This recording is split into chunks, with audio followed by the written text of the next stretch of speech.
Hey folks, it's Ted Cantu. I'm coming at you live this morning for the Miracle Mindshift. And we're on day 60 of reprogramming my subconscious mind. And I want to share with you some things that are happening because they're huge.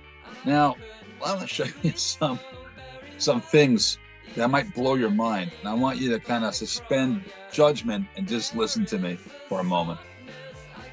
All right. Before I get to the actual nitty gritty of the whole show, I I'm going to show you this. This is Soho, New York, and one of my favorite places on earth. And there's tons of art galleries there, really cool metaphysical bookshops. You name it, you can find it down there. Unusual food and culture, and I mean, it's awesome.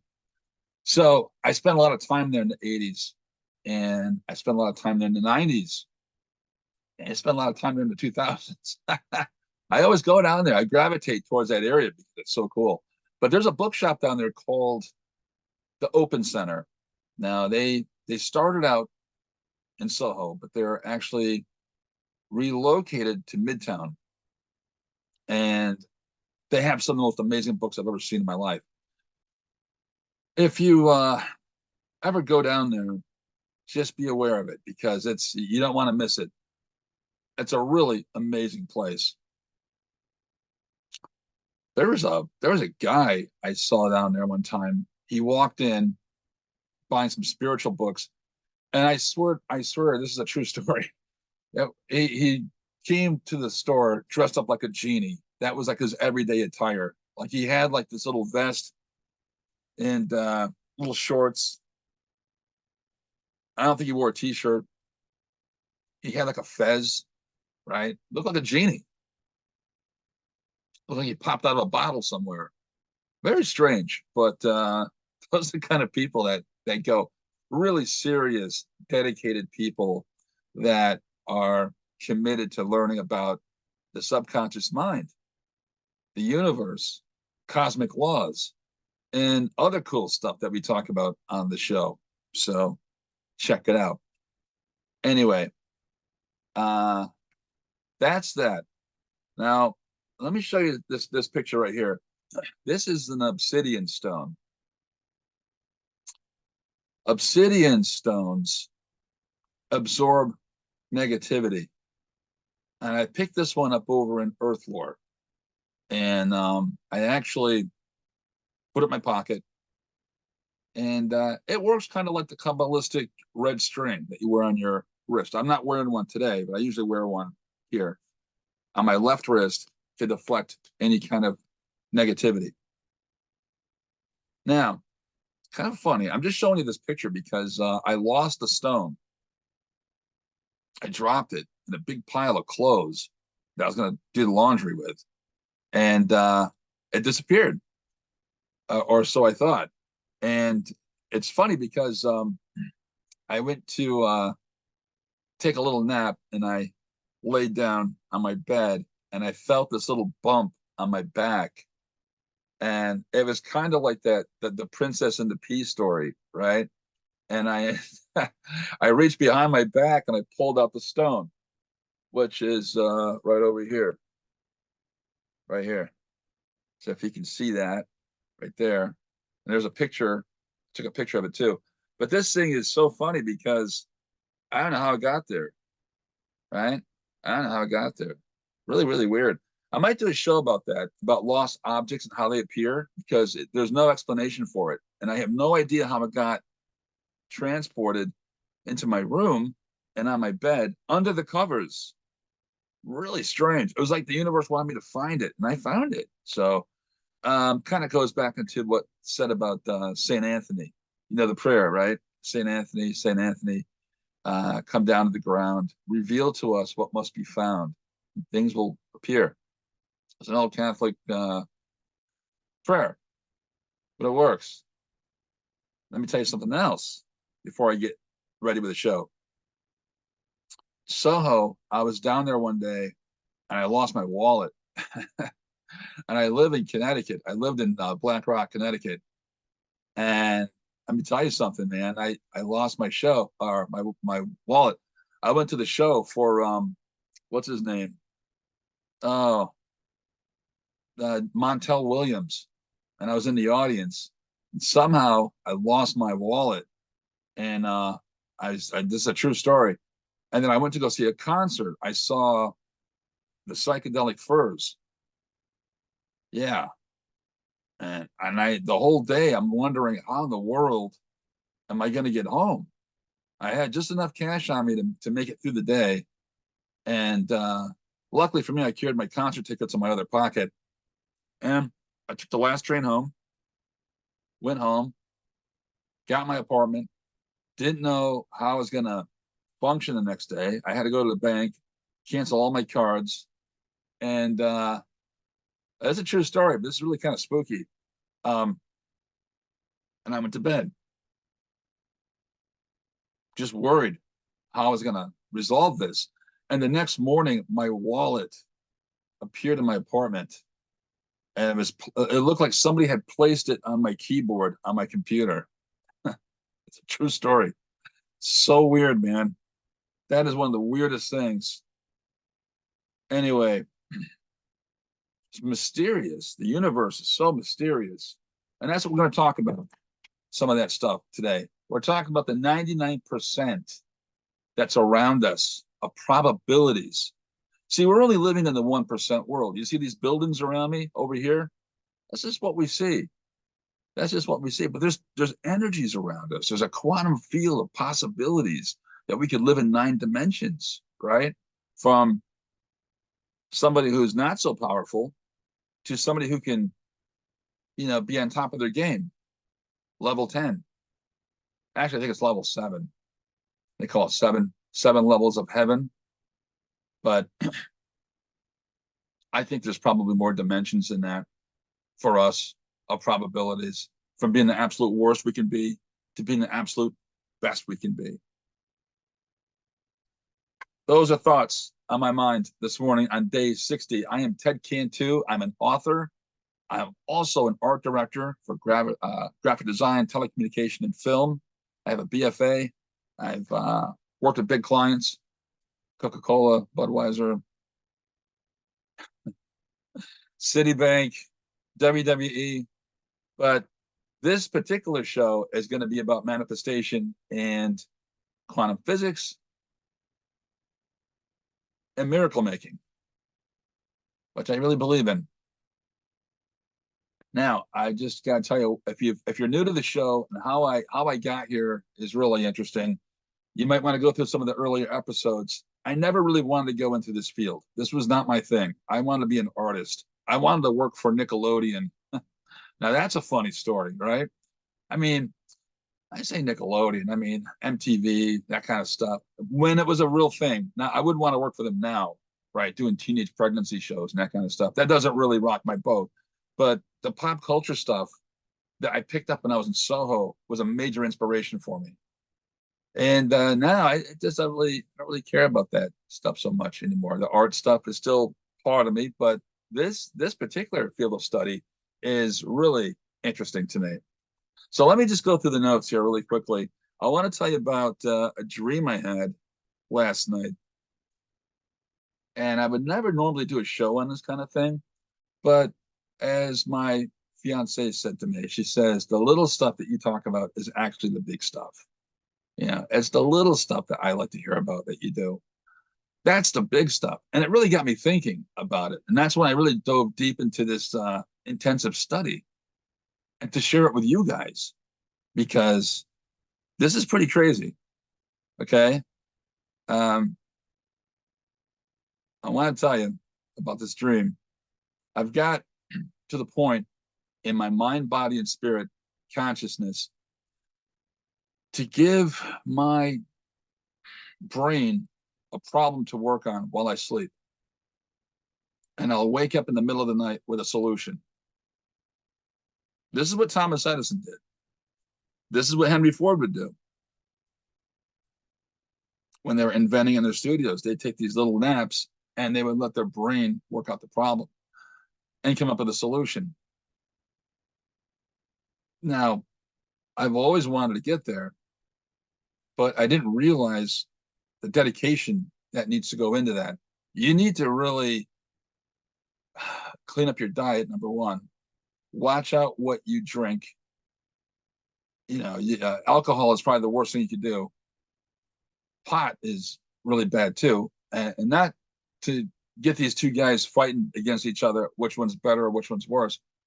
Where I'm going with it is it helps with making rapid thoughts. It destroys your concentration and gives you irregular heartbeats. And I mean, I don't know how you can manifest anything on either one of those substances. Any substance, probably even prescription drugs would be a problem.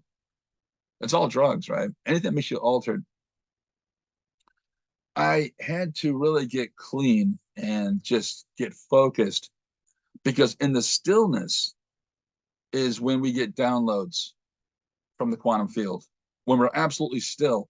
And what is it that they say in the gospel? Be still and know that I am God. Yes. And it's in the details, it's in the gap, it's in between the silences when we actually access that field. Complete silence, complete silence. And from that, we are able to enter into that light. We drop down our ego, we drop down our wall of defense, and we're able to absorb the light around us. And then you come up with stuff. I came up with a solution for a business. I wrote it down. Here's the other thing you want to be wary of. You want to be disciplined enough to wake up and write it down, or either tap some notes into your phone if it's nearby, or write it down. Comfortability is the enemy. So if you think you're going to go back to sleep, oh, I'll remember it in the morning and I'll write it down then because you're so sleepy. It won't happen. You will forget it. You will forget it. If you roll over and go back to sleep, that great $1 million idea that popped up out of nowhere will disappear. I promise you, you will not be able to remember it. And how do I know this? I go through my notes in the morning and I look at the stuff that I wrote at like 3 in the morning. And I'm like, oh, yeah, wow. I forgot I'd had that dream. That's right. That's bizarre. And that ties into my problem. I see a solution now. It all comes together. So from your daily experience to your dream state can actually create a solution. Those three worlds got to intermingle and they got to make sense for you to, get a solution. I hope that's clear enough. I'm trying to slow down my pace when I talk because I realize I talk really quickly. If I talked at my normal speed, my normal voice, you may not be able to understand me too much. And I picked up a bunch of accents when I lived in the East Coast. So if I really start rambling, it's kind of hard to understand me. So I'm trying to really just slow it down, use some, dramatic pauses so you understand what I'm talking about. And please, by all means, take some notes today, as always, because there's a lot here. So we are looking at, just talk about the alcohol thing a little bit. It's holiday season. A lot of us go out to holiday parties. Maybe you're in a work culture where you got to drink every week with the guys every Thursday and Friday. I was part of that club, the cool kids club. We got to go out. We got to go out for drinks after work and stuff. It really gets in the way of everything. And I don't think you even realize what a prisoner you are if you got a full-time job someplace and you got to play corporate culture with the others so you don't hurt people's feelings. We don't want to do that. But you're really hurting yourself in a long way. And I think really when you're on anything, it blocks the intention. You may have intentions of starting your own business. You may have intentions of visiting Soho. But what's blocking you? What's stopping you from doing what you want to do, what you really want to do? It's blocking your true intention. And then you're going to get defensive. And here's what you're going to say, because I used to say it, and we're kind of conditioned to say this. There's nothing wrong with me. Oh no, there's nothing wrong with me. You must be talking about somebody else. This show, oh, it's for somebody else. It's not for me because I'm all right. That's your ego. And you know what happens when you align with your ego? Your whole world's like this big. It's tiny. It's tiny. 10%. You're only using 10% of your brain. You're locking out 90% of probability that could totally change your life. You're shutting the door on it. How do you access all the cool stuff, all the amazing stuff, all the quantum stuff, all the probabilities? You let go of your ego and say, there is something wrong with me. I need help. I want the universe to help me. I want to pray with the sincere heart. I'm going to open the doors and I'm going to help people, even at my lowest. That's how you really turn it on. That's how you turn the light on. You start helping people, even when you got nothing. When you got nothing, you could offer a kind word. You could offer advice. You could help somebody with their groceries back to their car. You could open the door for somebody. That's an interesting one. You got to give before you can receive. That's the riddle. You know, you say, how come someone doesn't help me in life? That's the greatest mystery.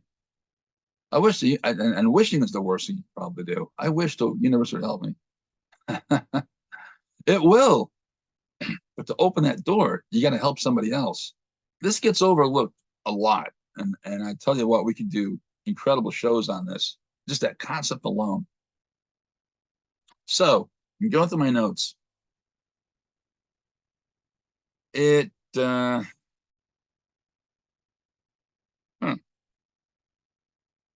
okay, let's see. So the dreams, what are they like? If you never had a dream that was like the kind of dream I'm talking about, where you get answers and solutions. My dreams are full color. They're full color dreams, Technicolor. If you want to get filmistic, that's allowed. Filmic. They're very theatrical. They're very full color, high dimension, 3D. It's almost like real life. Sometimes I'm aware I'm dreaming. That's the lucid dreaming state. And I have full recollection of the books I've read, memories, places, people I've met. That's interesting. They're just not, random craziness. There's a reason why you have these dreams that are that show connection. They're not random.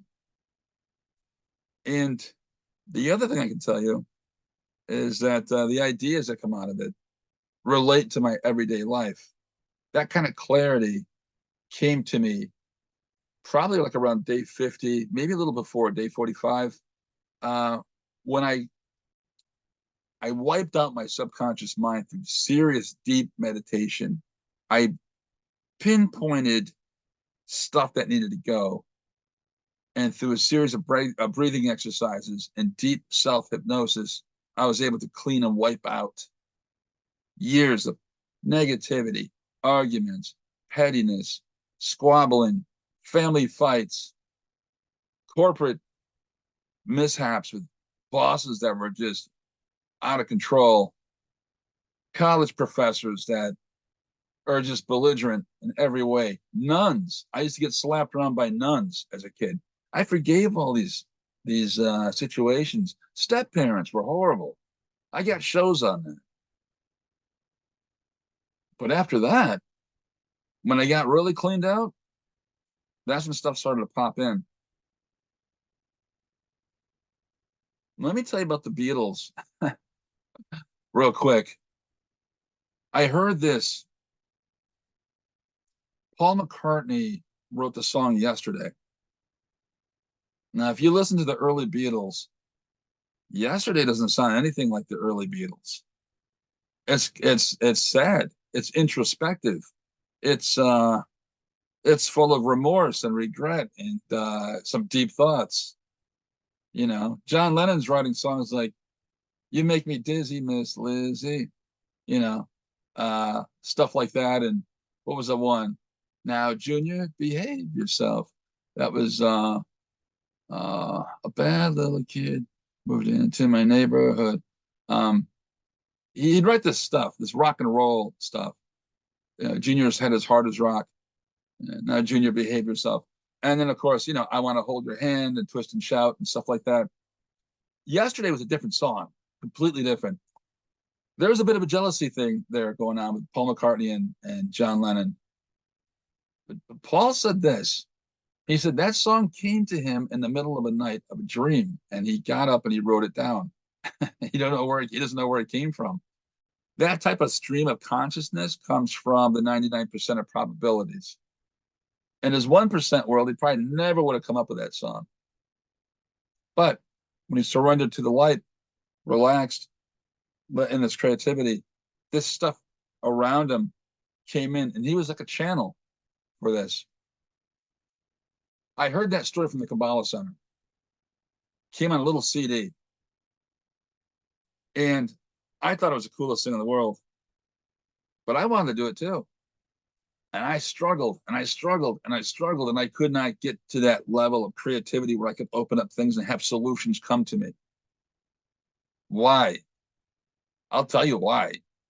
Because my subconscious mind was filled with garbage. I needed to clean the attic. Toys in the attic. Oh, Aerosmith? You need to clean up the brain. You're crazy. Koyaanisqatsi. You got to get rid of this stuff. Now, how to go over? Not well. They were on a show. They were doing a live show, television show in Blackpool. And Paul McCartney did yesterday for the first time. John Lennon comes out at the end to give Paul a bouquet of roses. I've seen this. And it was facetious and, pretty, humorous. Paul grabs the roses and John Lennon pulls back the bouquet. They were cut in half. So Paul's holding the stems. He's like this. He's holding the stems. And John walks off with the roses. And it was pretty funny. On live TV, I mean, I'd be pretty PO'd, but that's what happened. And then this is the funny part, as if it's not bad enough. John Lennon looks into the microphone and at the audience says, "Thank you, Ringo. That was wonderful. Ha ha ha." On live TV. That was Lennon, a laugh a minute. But that song came from the 99%. Wow, that's interesting. And that was a trajectory for them, because what happened from there was their songs got more, introspective, like the albums Rubber Soul, Revolver. There's some pretty deep stuff on there. Really deep stuff. Eleanor Rigby? Yeah. Wow. You think about it. And it really changed the band. They weren't just some poppy kids band anymore. They were really pretty deep. Interesting stuff here. The quantum field talks about things. I'm sorry, the Zohar, which is a series of books written in Aramaic. There's 23 volumes, talk about the basis of Kabbalah, spiritual study. They also talk about science in there. Earth, the heavens, what it's like, quantum field. This was written many, many years ago. And now scientists are just starting to figure out, wow, there's some truth, there's some spiritual truth in here. What is this stuff? When I first got introduced to this 20 years ago, I didn't understand quantum theory, but I really kind of got into Kabbalistic teachings. Didn't exactly realize how deep or what I was really walking into. I just knew I want to be part of it. I was around Borders bookstore back when it was a thing. I actually used to go to the original Borders bookstore in Ann Arbor and buy my stuff. over on State Street. And I accumulated all these spiritual books from Eastern study with what is it? Autobiography of a Yogi, Yogananda. And I was with the Quantum Field and the Serpentine, Kundalini Rising, uh, you name it. But man, I did not understand it. I just knew it was important. I held on to these books, knowing that one day I wanted to read them and understand them, but I had no idea what I was doing. Through dedication and persistence and my own hard headedness, I actually was able to make sense out of them finally. Now I'm reading stuff like Rudolf Steiner from 1906, and of course, William Atkinson, whose books were pretty much banned for about 100 years. We're actually getting access to all this cool stuff now. You're living in a really wild time, by the way, because now this stuff it's available, but you're going to need a guide to go through it, to understand it, so you can utilize it. And that's what the show is all about. So I have a note here. It says, finish your thoughts. Finish your thoughts. I want to tie this all together. These are things that are around us. This idea that you can actually give a problem to the universe and it will figure it out for you and hand it back to you. And when I say hand it back, my business idea, it even showed me what the website's supposed to look like.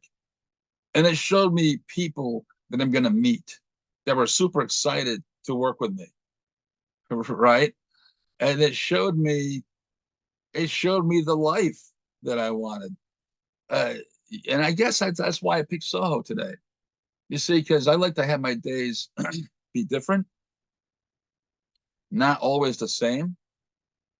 And the idea that I never know who I'm going to meet. And I'm going to meet amazing people and hear amazing stories. That's what used to happen to me in Soho. I would walk down the street, turn a corner, there'd be a new art gallery there. There'd be a new newspaper that somebody self-published that has great ideas in it, filled with authors I never even heard of that are up and coming. I would walk into a cafe and have food from some other country I never even treats I never even heard of, or experience a new coffee from another part of the world. That was Soho. Yeah, I want to be there. It's like Toys R Us for adults like me, you know, uh, the never ending student of life. Soho, man, that was a wild place. Wild place. Not only that, but after hours too. It was crazy. The art parties, the music, the self-published music, no limits. People just and the clothes and the t-shirts and everything else. Wow. I'm getting carried away now. But to think that that kind of life, whatever life that you envision for yourself, is out there. Now, let me dial it back a little bit. Maybe you're not a single crazy person like I was, and maybe your thoughts are more in line with family. Maybe your family is a disaster. Maybe you guys fight all the time and there's never any solutions. No one's ever happy. Could be that too. Maybe you fight with your spouse. You don't see any upside.